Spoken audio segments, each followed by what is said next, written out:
अरे अमित शाह देखिए, ये हमका काम नहीं दे रहे हैं। हम वोट भी डाल दिया हूँ। अभी मंदिर बन गया है, रोजगार भी कब मिल जाएगा? बेटा कब कैसे बता सकते हैं, आपको रोजगार मिल जाएगा।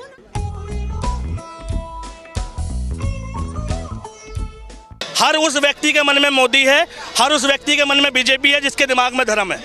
कोई भी ऐसा व्यक्ति जिसके लिए देश पहले है, सर्वोपरि है, जिसके लिए डेवलपमेंट पहले है, उसके लिए बीजेपी पहले नहीं है। कि मंदिर वही बना है जहां बनाने का संकल्प लिया था।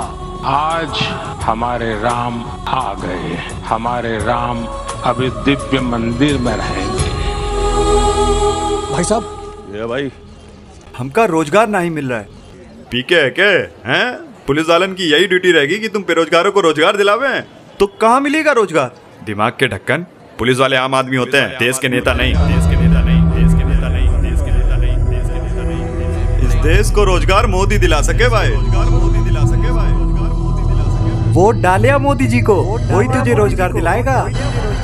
मोदी को बस 5 साल और दे दे बेटा, 5 साल और दे दे बेटा। ये मोदी कौन है जौन हमका रोजगार दे सकता है? जी का देखो, सब ऊ का नाम रट रहा है। हम जो देखा, हमरा तो साला फ्यूज ही उड़ गया। राम मंदिर के नाम पर वोट बिक रहा था। ये देश का लोग ही जान गया था कि मंदिर का मैन्युफैक्चर कौन किया है। राम को लान वाला उनके साथ ही रहता था। ये देश का करोड़ों लोग महंगाई, शिक्षा और रोजगार का प्रॉब्लम ऊकरे पास लेकर जाता है और वो तनकी सा वोट लेकर देश का तकलीफ दूर कर देता है। किसी का घर बनाना पुण्य का काम है और भगवान का घर बनाना महापुण्य का काम है। कहो भक्त, क्या पीड़ा? योगी महाराज, देश में बेरोजगारी की समस्या बढ़ती जा रही है। मंदिर तो बनवा दिए हैं आप, लेकिन हम चाहते हैं कि बेरोजगार और महंगाई। 2024 इलेक्शन के बारे में सुना है?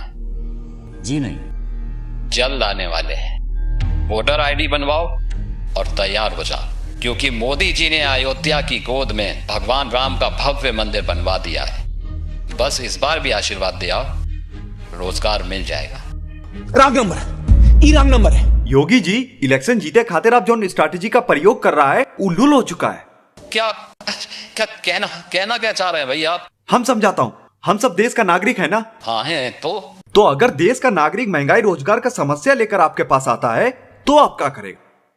देश की शिक्षा और विकास पर काम करेगा, या उका ई बोलेगा कि 2-4 सालों में हमने तो और मंदिर बनवाई दिया है, ऊ वास्ते हमका ई इलेक्शन में दोबारा वोट डाली आओ, फिर हम देश की अर्थव्यवस्था पर काम करेगा? का मतलब हुआ? जिसके पास पावर है वो पावर कभी छोड़ना ही नहीं चाहता। गरीब अगर अनपढ़ रहेगा तभी तो भेड़ बकरियों की तरह इन नेताओं के इशारों पे चलता रहेगा।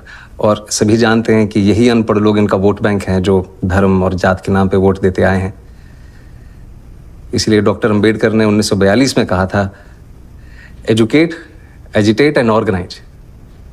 अब जनता अगर पढ़ लिख गई तो नेताओं के लिए बड़ी समस्या हो जाएगी। नहीं,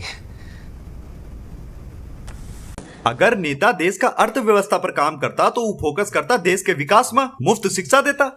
वो सब छोड़कर मंदिर के चक्कर में काहे पड़ता है कि नहीं?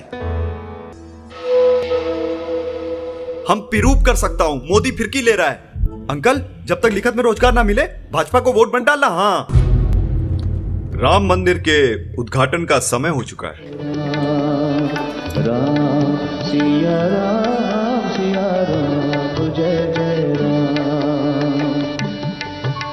जैसे ही ये मंदिर का उद्घाटन होगा, चुनाव आयोग की प्रेस कॉन्फ्रेंस होगी और चुनाव की तारीखों का ऐलान होगा।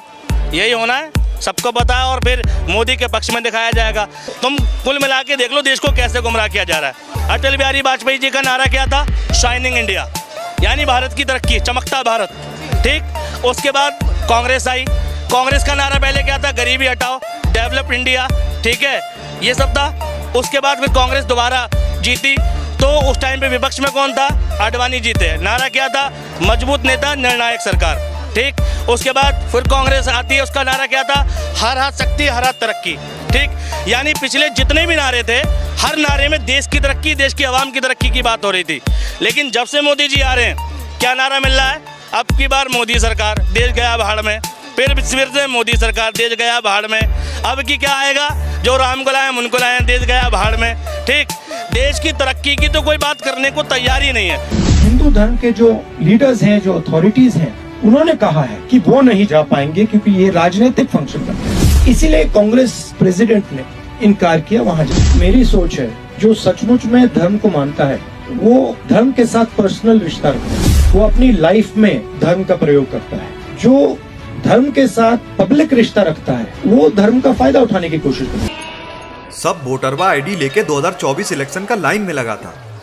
पूरा 2 घंटा बाद हमरा नंबर आया। मोदी जी हमका रोजगार दिलवाई दो। अपॉइंटमेंट वाला लेटर किधर? अरे चलिए भाई। अरे अमित शाह देखिए, ये हमका काम नहीं दे रहे हैं। हम वोट भी डाल दिया हूँ। अभी मंदिर बन गया है, रोजगार भी कब मिल जाएगा? बेटा कब कैसे बता सकते हैं, आपको रोजगार मिल जाएगा। रास्ता दो ना। अरे लेकिन हमका काम कब मिलेगा? पाकिस्तान में मिलेगा आपको। अरे ऐसे कैसे? वोट यहाँ डलवा लिया और रोजगार पाकिस्तान में। निकालो कोई इसको। जाइए निकलिए ऐसे, चलिए चलिए चलिए ऐसे, चलिए जाइए। हमका रोजगार मिलना मुश्किल साबित हो रहा था। अब एक ही तरीका था, हम हर इलेक्शन में पार्टी को वोट डालो। ईमा से कोई एक तो ऐसा पार्टी होगा जो उन मंदिर की जगह रोजगार देगा। कहते मोदी नहीं तो कौन? अरे जिस दिन इस देश में इलेक्शन इंफ्रास्ट्रक्चर पे हो जाए, स्कूल पर हो जाए, कॉलेज पे हो जाए, हॉस्पिटल पे हो जाए, डेवलपमेंट पे हो जाए, रोजगार पे हो जाए और देश की बेसिक स्थिति सुधरने पे हो जाए, उस दिन बात करना राहुल गांधी के मुकाबले कहाँ है? ठीक है भाई, जब मुद्दे पे चुनाव हो ही नहीं रहा तो तुम कैसे कह रहे हो कि मोदी वर्सेस कौन? मोदी जी की हैसियत नहीं है कि इस देश में डेवलपमेंट के नाम पे इलेक्शन लड़ लें। मोदी जी की हैसियत नहीं है कि इस देश में स्कूलों के नाम पे इलेक्शन लड़ लें। पूरा राजस्थान का इलेक्शन देखा, मध्य प्रदेश का इलेक्शन देखा, एक बयान दिखा दो जिसमें मोदी जी ने कहा हो कि मेरी सरकार आएगी तो मैं हॉस्पिटल बनवाऊंगा, मेरी सरकार आएगी तो मैं यूनिवर्सिटी बनवाऊंगा। मोदी जी ने क्या कहा? जय बजरंग बली। ठीक है भैया, शमशान कब्रिस्तान ये चल रहा है।